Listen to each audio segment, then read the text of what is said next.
Patient is Jordan Smith, 73 years old male. Actual body weight is 69 kilograms, height is 74 inches. His clear and creatinine level was 58 mils per minute. He has an allergy to levofloxacin, which gives him dizziness. Patient presented to the ER per recommendation by his ID physician. Chief complaint was that he's been feeling sick, and his physician called him the morning of the 14th and told him that he need to report to the ER immediately because his lab came back abnormal. He was hospitalized recently for UTI and received IV meropenem outpatient through a PICC line for 2 weeks, completed 3 days ago. Patient had chills and fevers after stopping meropenem. Blood work from ID physicians 2 days ago on the 13th showed fungal growth. Past medical history includes rheumatoid arthritis that was diagnosed 15 years ago, hypertension, and bipolar disorder. He is not currently on hemodialysis. Nothing for surgical history. Unremarkable social history and family history. Home medications include naproxen 1,000 milligrams. He takes 1 tablet by mouth every 12 hours. Lisinopril 10 milligrams and hydrochlorothiazide 12.5 milligrams, 1 tablet by mouth daily. Aspirin 81 milligram, 1 tablet by mouth daily. Lorazepam 40 milligram, 1 tablet by mouth daily. Mirtazapine 30 milligrams, 1 tablet by mouth daily. And Enbrel 15 milligrams, subcutaneous injection once weekly. Last dose taken was 5 days ago. Per review of system, unremarkable except for malaise. His physical exams reviewed that the vital signs when he came in on the 14th, he was experiencing fever as evidenced by a temperature of 39.3 Celsius. And on the 15th, he was still experiencing fever, but it didn't decrease a little bit to 38.5. Blood pressure came in on the 14th, was elevated 128/86, and then on the 15th, he also experienced hypertension, more severe hypertension at 134/92. Heart rate for both days on 14 and 15 were within normal limits, 90 and 86 respectively. Same with respiratory rate, 20 and 18 respectively. His O2 saturations at room temp were also within normal limits on both days. So for inpatient antimicrobials, he is being administered micafungin 10 milligrams per ml. Per dose is 100 milligrams through IV every 24 hours, and the start date was the 14th. For labs, the white blood cells on the 14th was 12,400 count, and on the 15th was 11,100 count, which is trending downward. BUN is elevated at 29 mg per deciliter, and then the estimated clearance creatinine again is 58 mils per minute based on actual body weight. Diagnostic notes. So patient had blood cultures done on the 12th of April via the PICC line that he had to from the UTI treatment, which showed yeast growth in aerobic bottle and no growth in anaerobic bottle. There was also blood culture obtained from peripheral left arm, which also showed yeast growth in aerobic bottle and no growth in anaerobic bottle. So the final culture came back to be Candida parapsilosis.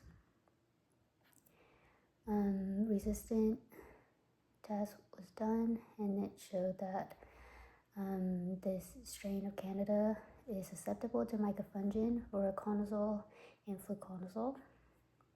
So for therapeutic plan, The primary problem that the patient is experiencing is candidemia.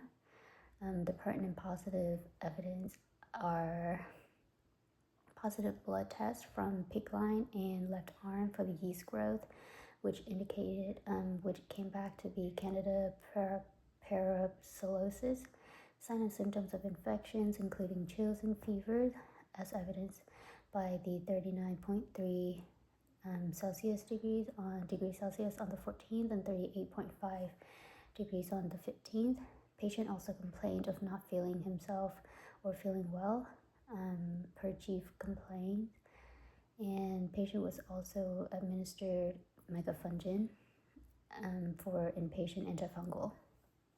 Some pertinent negatives are negative blood culture for anaerobes. So there was no growth in the anaerobe bottles, and also the patient tested negative for COVID. Therapeutic goals. The goals for the therapy is to eliminate growth of invading organism, and in this case is going to be the Candida parapsilosis, to alleviate signs and symptoms of candidemia like fevers and chills, and to optimize therapeutic treatment to prevent reinfection, also to prevent microbial collateral damage. Recommendations for therapy. So for therapeutic recommendations, I recommend to remove pig line because this could be the origin of the infection, and to properly clean the pig line access area. Continue micafungin 100 mg per milliliter, 100 mg per milliliter, 10 milliliter through IV access every 24 hours until negative blood culture is obtained.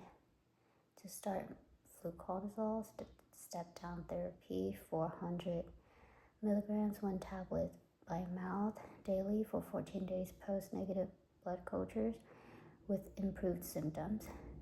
Per the IDSA guidelines, fluconazole is the first-line agent for Candida parapsilosis, or it can also be a step-down therapy from an echinocandin agent for less critical patients.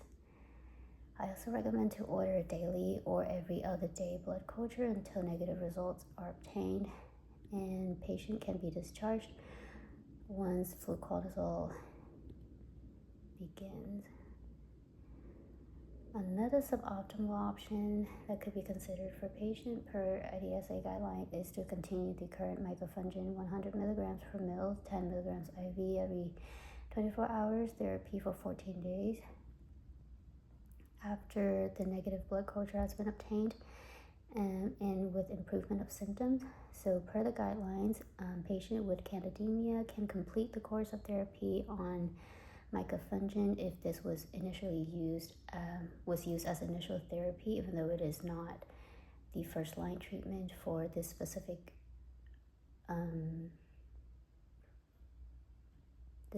kind of Candida. Other recommendations is to consult with psychiatrists to titrate lurazidone daily dose once starting fluconazole due to drug-drug interactions, and to also consult with ophthalmologists for a dilated ophthalmological examination within 1 week of candidemia diagnosis. Non-pharmacologic recommendations include daily cleaning of IV port to prevent infection, and also proper hygiene when administering the Enbrel injections. For efficacy monitoring is to include resolutions of signs and symptoms of candidemia like fever and chills, consecutive negative blood cultures, and to prevent reinfections. For safety, fluconazole includes signs and symptoms of CV cardiovascular effects like dysrhythmia, including QTc elongation, or symptoms of dermatologic reactions, including rashes, alopecias, or SJS.